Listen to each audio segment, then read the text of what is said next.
Dick Whitman bringing you the weather. And let me tell you, I'm happy to say there's nothing but blue skies coming your way.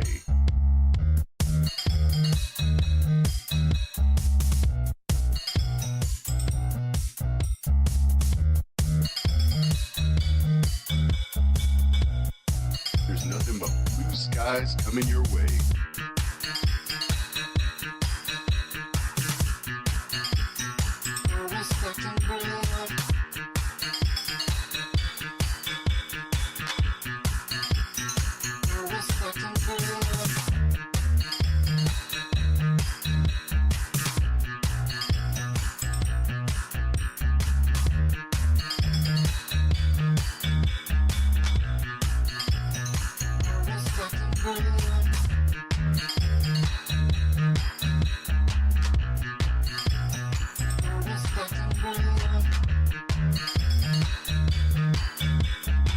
I'm happy to say there's nothing but blue skies coming your way. Blue skies coming your way.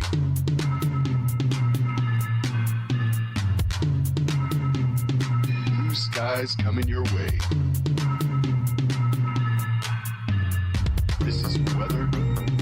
Weather. This is weather. Weather. This is weather. Weather. This is weather. Weather. This is Dick Whitman bringing you the weather.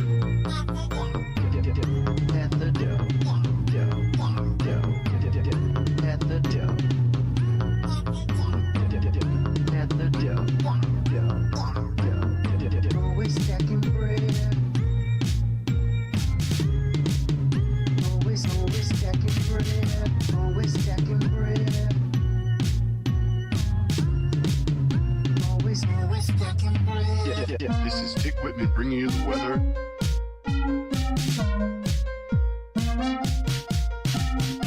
This is Dick Whitman bringing you the weather. And let me tell you, I'm happy to say there's nothing but blue skies coming your way.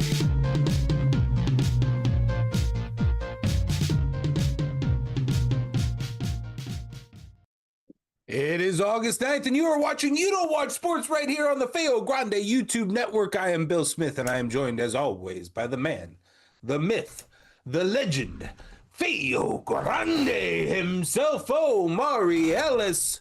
Omari, how was your sports week? Hey, it was a sports week. It's going on, kind of quiet, but we got football preseason underway. Always excited about that. As amongst other things, big, not the biggest news, but we got some stuff to talk about nonetheless. Absolutely. We're going to roll through it because we cover 3 topics here on You Don't Watch Sports, just to sprinkle a little sports information into your casual conversation as we are your guiding light through the sea that is sports talk. Omari, NFL preseason, topic number 1. Yes, we had some games going on, and obviously not a lot. When you go through the preseason, you can't put a lot of stake in every single game, every single win, but you could talk about some things that stand out and everything. But first, I want to talk about I'll get the bad news out of the way and follow it up with the good news. Last night, fourth quarter, in a game between the Falcons and the Lions, Maurice Norris, a defensive player on the Lions, suffered an injury where in attempting to make a tackle on a routine running play, his head hit the player's knee or thigh area, and it caused him to immediately drop with a seizure. The Falcons and Lions, then both coaches agreed to just run out the clock and end the game, because this is much like Damar Hamlin, a moment where, it's about more than football when you're worried that much about someone. However, it turns out the good news is he apparently has started to regain consciousness and has movement in his extremities. So he should hopefully be fine and move on from there. Also in good news, Shedeur Sanders, someone that I've talked about on here, mainly because I'm a fan of his father, like most people, Deion Sanders, prime time. His son got drafted in the 5th round, and last night he decided he had his chance to show off against the Panthers, the Carolina Panthers, and boy did he show off. The Browns won 30-10, and Shedeur Sanders himself, he threw for 2 touchdowns, completed 14 of 23 passes for 138 yards, and scrambled for 19 more. Just made a fool of the defense. I saw a tweet last night of Barstool trying to make fun of Shedeur, because the first play of the game was a sack where it's like, welcome to the NFL, Shedeur Sanders. You can't get away with your college stuff here, because it's Panthers versus Browns. These two teams are not good. But the first line, the Browns line just kind of dissolved, and he just was running backwards, chased by Panthers players. But yeah, I would say that's a welcome NFL moment too. The motherfuckers is huge. I'd probably run. I've always, you know what I mean. Whatever. Yeah. Anyway, he recovered and did great. He was one of, now the Browns have a quarterback battle going on up there. They have 6 quarterbacks on their roster. However, apparently that can't be reality, though, however, right? Apparently 3 of them are injured, and yeah, by the time the season comes, they're going to be removed. Okay, some are going to be removed. I was going to say, like, they might have 3 names or 6 names on their team right now. They have 6 on the roster, but they're really only looking at 3 of them. Okay. Yes, because 2 played last night. Tyler Huntley, former Raven, and Shedeur Sanders. 3rd round rookie Dylan Gabriel and Kenny Pickett currently have hamstring injuries.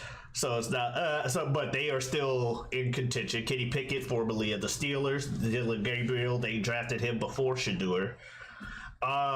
Joe Flacco, Super Bowl winning, also former Raven, is the favorite to be the starter at the moment.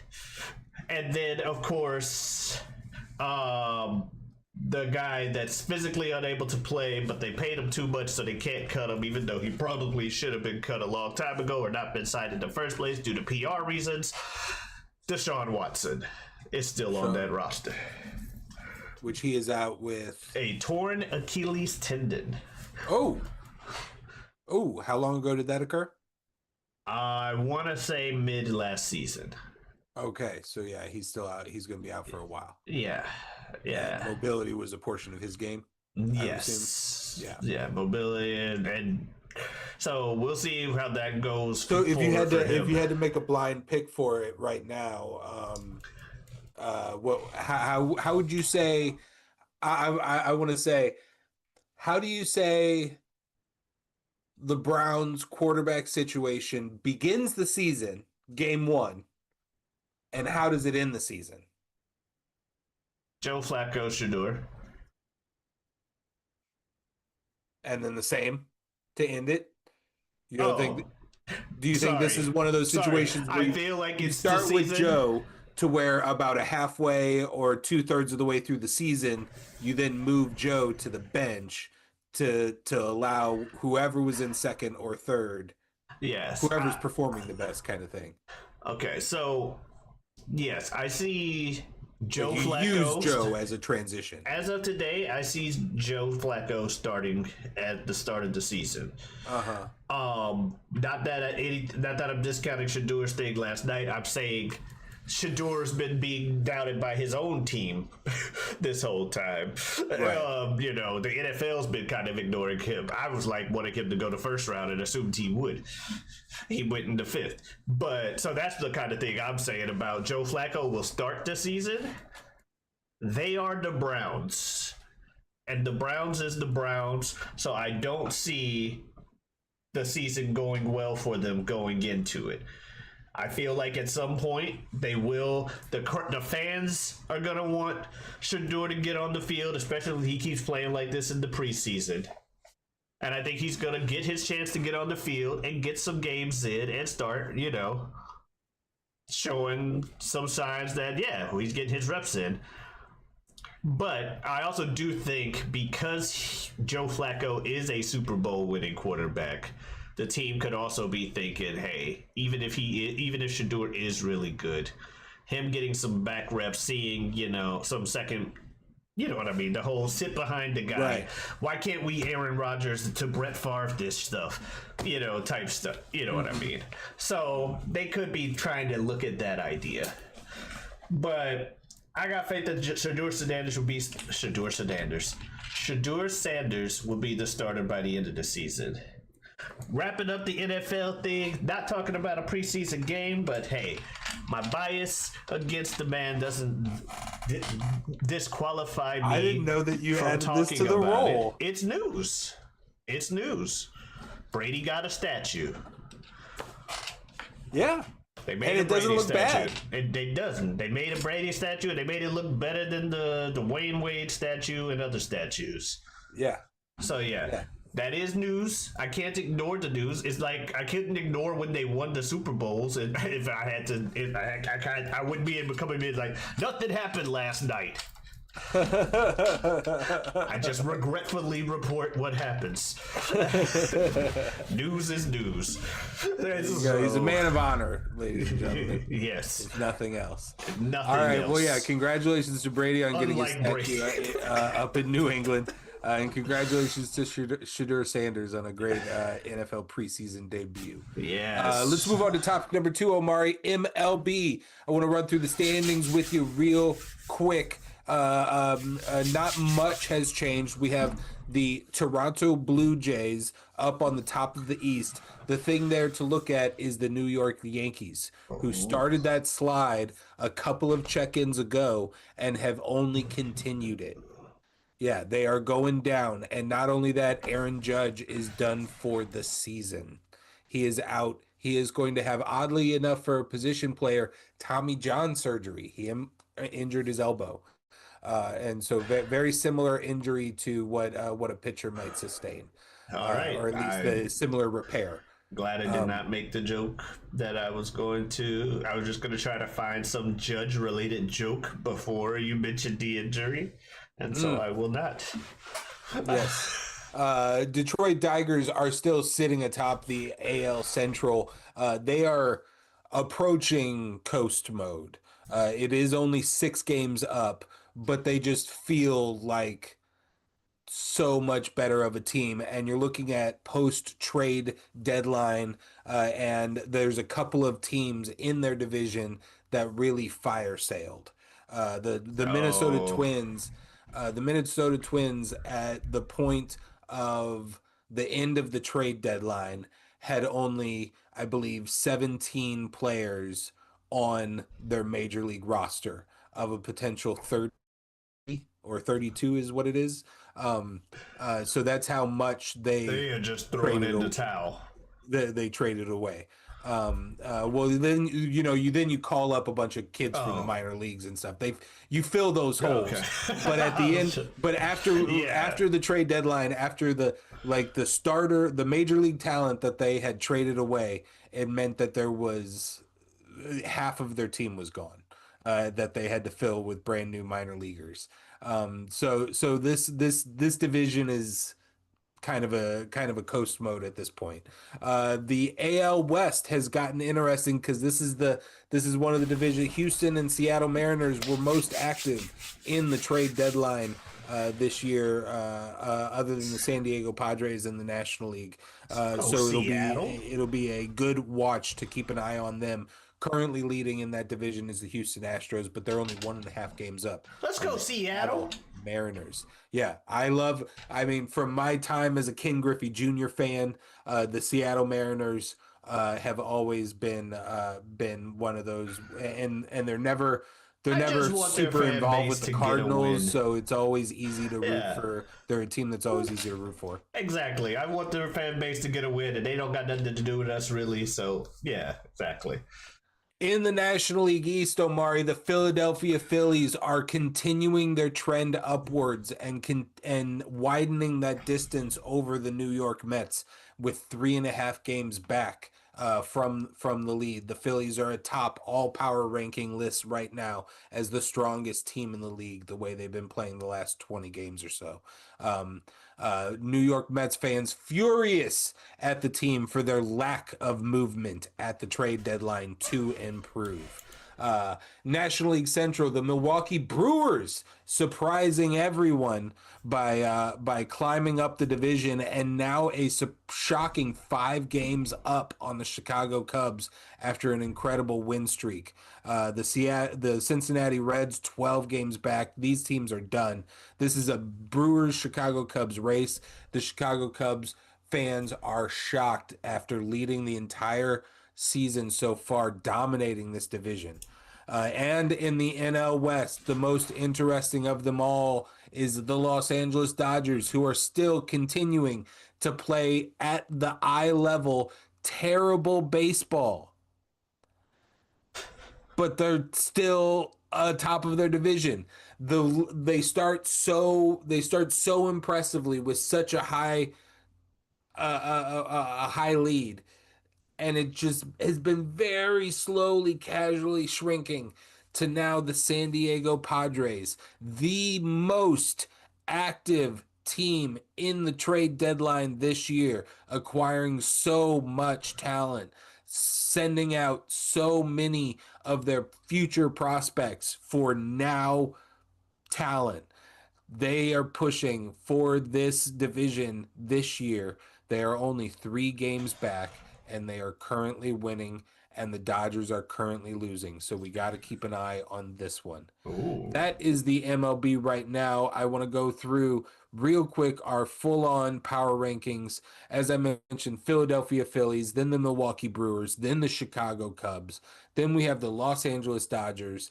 And that just shows you how deep the National League is. Yeah. The 1 through 4 is all National League teams. And then we have the Detroit Tigers sitting there at number 5. That is our check-in on the MLB. Again, long season, but we are nearing the home stretch. Yeah, almost at that time, September, that, got to get in there. Come on, Cardinals. Now's the time. Kick it in gear. All right, Omari, topic number 3. WWE announced a big merger with ESPN. All of their 2026 United States domestic rights are going to be airing on ESPN. Other than Raw, I would guess, because that the Netflix deal was inked in 2025. So that would still be ongoing. There's a lot of talk on price, which the talk currently, as it stands right now, would be an expensive price jump if you're not already a cable user. I've heard that if you are a cable user who has the ESPN network of channels already in your TV package, their streaming service is a 1-in-1 part of that package, which makes sense. That's the same kind of thing that HBO does and things like that. So that would make sense. But standalone, if you don't have cable, sounds like it's going to be a pretty pricey jump. But it's also, I think we could ponder on what could be interesting as far as WWE appearing on ESPN and that potential bridge creating Stephen A. Smith. Yeah. But what I really wanted to talk about is we did it first. Yeah. We were talking about WWE for pretty much the whole time that we're on here. We're like, we don't care if it's just sports entertainment. And wrestling in general. Yeah. Yeah. After this happens, they are going to talk about wrestling on Sports Center. And we did it first. We've been doing this for fucking 2 years. At least so everybody clock that. We called that wrestling was going to be legitimized into just migrated directly into NFL and MLB and MLS and hockey. Yeah. No research needed. We did.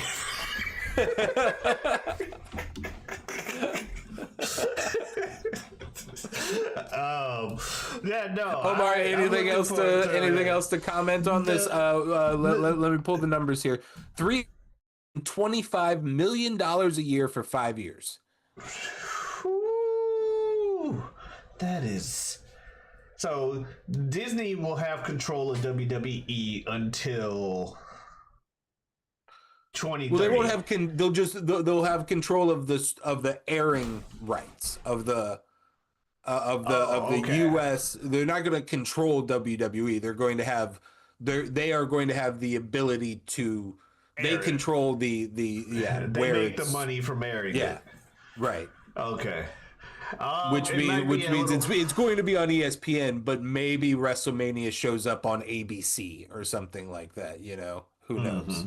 might be a little annoying for like Or they don't copyright even air it purposes. all on the actual television channels, and it's exclusively on the streaming service. I don't know. I don't know these things. Yeah. It might be annoying for like trying to cover it as a content creator, like purposes and copyrights and all that stuff. Like, you know what I mean? There's a lot of wrestling content for people on the internet in general that use like clips and stuff, but I'm not sure how strict. I'm pretty sure Disney's kind of strict when it comes to using the clips and stuff.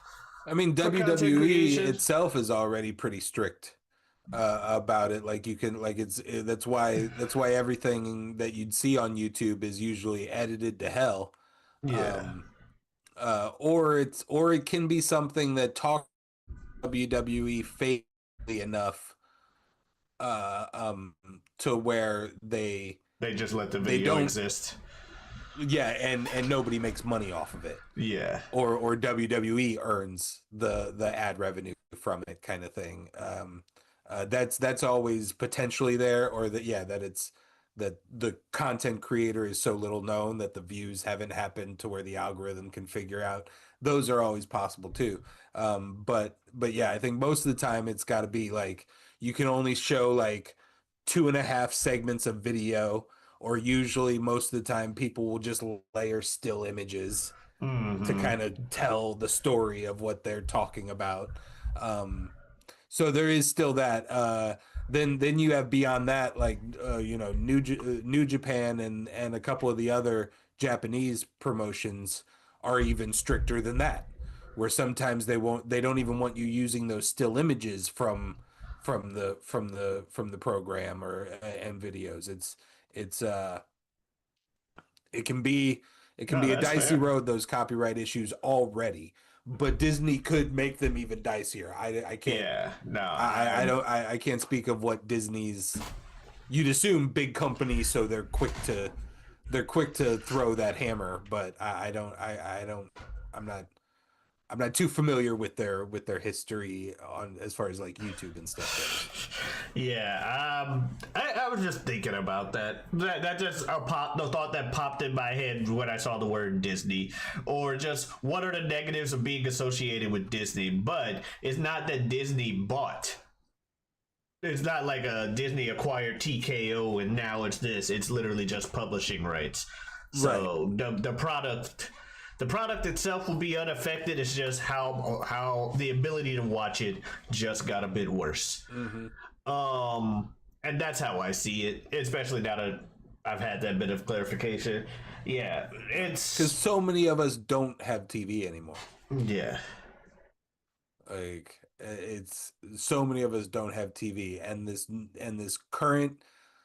I would assume something will happen. The bubble will burst at some point to where it's just going to end up being TV on, like these bundles are going to become more and more of a thing until it's Because- back to being cable TV all over again. just through the internet.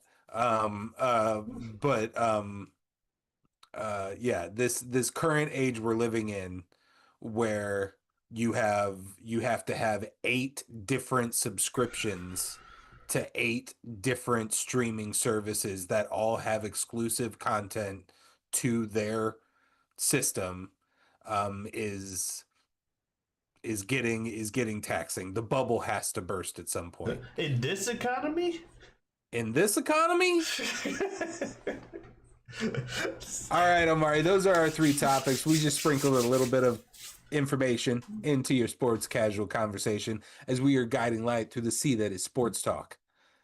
If you like hearing us talk about nonsense, we have a media show on Tuesdays where we throw shit back and forth. One guy has seen it, the other one hasn't. Sometimes it's movies, sometimes it's TV, anime, documentaries, 80s action films.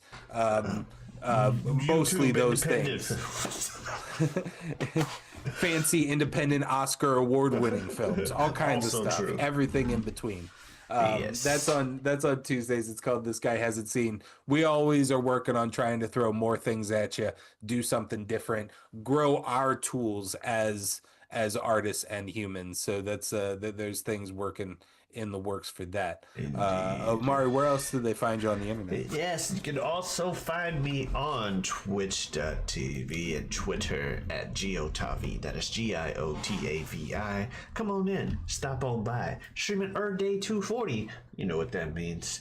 And yeah, I don't know what's up with my mustache grows in No, weird. my mustache was sitting like I had a little piece of mustache that was like that whole time, and I just needed to. Fair. Needs to shave anyway. I might just go ahead and do that. You got anything else you want to say to the folks, Bill? No. All right. Well, we will see y'all next week. Thanks for watching. Adiosness.